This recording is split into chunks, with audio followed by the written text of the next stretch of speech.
അസ്സലാമു അലൈക്കും വറഹ്മത്തുള്ളാഹി വബറകാതുഹു. പരിശുദ്ധ റസൂൽ സല്ലല്ലാഹു അലൈഹി വസല്ലം തങ്ങളുടെ മസ്ജിദ് നബവി എക്സ്പാൻഷൻ കഴിഞ്ഞ പുതിയ ബ്ലോക്കിൻ്റെ ഈ ലാസ്റ്റ് ഭാഗങ്ങളാണ് ഇതൊക്കെ.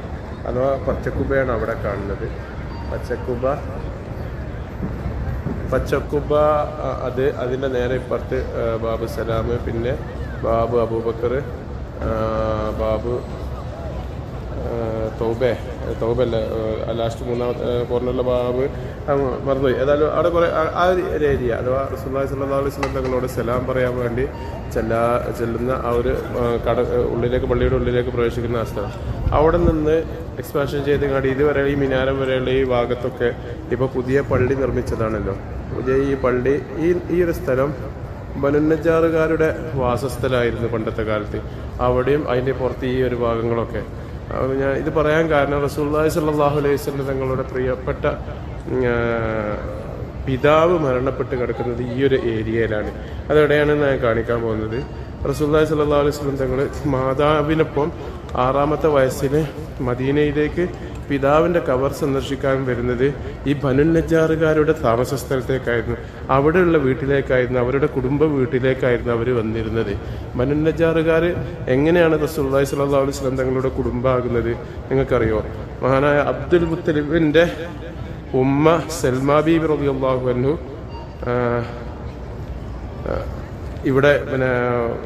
ഇവിടെയായിരുന്നു, അഥവാ ബനുന്നജാറുകാരുടെ മകളായിരുന്നു. അഥവാ ഹാഷിം കല്യാണം കഴിച്ച ഹാഷിം മദീനയിൽ നിന്ന് കല്യാണം കഴിച്ച് അവരിൽ ജനിച്ച ഹാഷിം മദീനയിലെ സൽമാബിയെ കല്യാണം കഴിച്ച് അവരിലുണ്ടായ കുട്ടിയാണ് ആര്? അബ്ദുൽ മുത്തലിബ് പറഞ്ഞത്. അബ്ദുൽ മുത്തലിബിൻ്റെ ആ കുടുംബം, ഉമ്മാൻ്റെ കുടുംബം താമസിച്ചിരുന്ന സ്ഥലമാണ് ഇവിടെ അവരുടെ ബനുന്നജാറുകാരുടെ കുടുംബം. അവരുടെ ഖബർസ്ഥാനായിരുന്ന ദാറുൻ നാബിക എന്ന് പറഞ്ഞ ഒരു സ്ഥലമാണ് ഈ ഒരു പ്രദേശം. ഇതിന് കറക്റ്റ് നമുക്ക് പറയാൻ കഴിയില്ല. ഏകദേശം ആ ഒരു തൂണിൽ, ഈ തൂണല്ല, അതിൻ്റെ അപ്പുറത്തുള്ള തൂണ്, ഏകദേശം നമുക്ക് കുറച്ചുകൂടി അങ്ങോട്ട് പോവാം.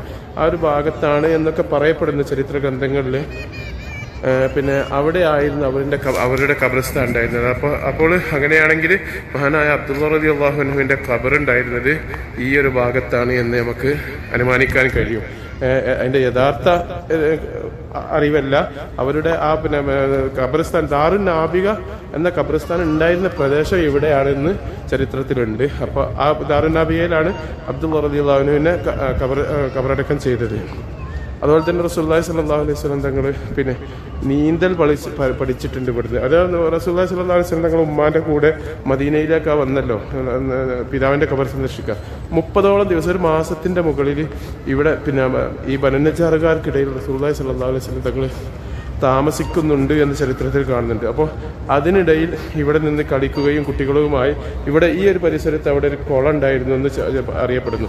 അഥവാ പള്ളിൻ്റെ പുറത്തായിട്ട് ഈ ഒരു ഏകദേശം ഈ ഒരു ഏരിയയിലായിരിക്കാം, അല്ലാഹു ആലം, ഈ ഒരു പ്രദേശത്ത് ഒരു കുളമുണ്ടായിരുന്നു. ആ കുളത്തിൽ നിന്ന് റസൂലുള്ളാഹി സ്വല്ലല്ലാഹു അലൈഹി വസല്ലം തങ്ങൾ നീന്തൽ പഠിച്ചിട്ടുണ്ട് എന്നെല്ലാം ചരിത്രത്തിൽ കാണുന്നുണ്ട്. അതിനൊക്കെ സാക്ഷിയായ ആ ഒരു ഭൂമിയാണ് ഈ ഒരു ഭാഗം. അഥവാ 316-ാം നമ്പർ ഗേറ്റാണ്. അഥവാ ഞാൻ കാണിച്ചു തരാം, നോക്കിയത് ആ ഗേറ്റ് 316 അതുപോലെ തന്നെ 211 മെൻസ് ടോയ്ലറ്റാണ് ഇവിടെ, ആണുങ്ങളെ ടോയ്ലറ്റ് 211. അതുപോലെ തന്നെ ഹറമിൻ്റെ സ്ത്രീകളുടെ നിസ്കാര സ്ഥലം ഇതിൽ അങ്ങോട്ട് പോയിട്ടുള്ള അങ്ങോട്ടുള്ള വാതിലിലേക്കാണ് കയറുക. ഈ ഒരു ഏരിയയാണ് അതിന് സാക്ഷിയായ സ്ഥലം എന്നാണ് ചരിത്ര ഗ്രന്ഥങ്ങളിൽ നിന്നൊക്കെ മനസ്സിലാക്കാൻ കഴിയുന്നത്. ഇൻഷാ അല്ലാഹ് ഒരു ചെറിയ അറിവ് നിങ്ങൾക്ക് പങ്കുവച്ചതാണ്. അതിൻ്റെ യഥാർത്ഥമായ സ്പോട്ട് നമുക്ക് ചരിത്രത്തിൽ നോക്കിയാൽ കിട്ടും. ഞാൻ അത്രക്ക് പഠിക്കാത്തതുകൊണ്ട് ഏകദേശം ഒരു രൂപരേഖ നിങ്ങൾക്ക് പറഞ്ഞു തരുന്നുണ്ട്. അസ്സലാമു അലൈക്കും.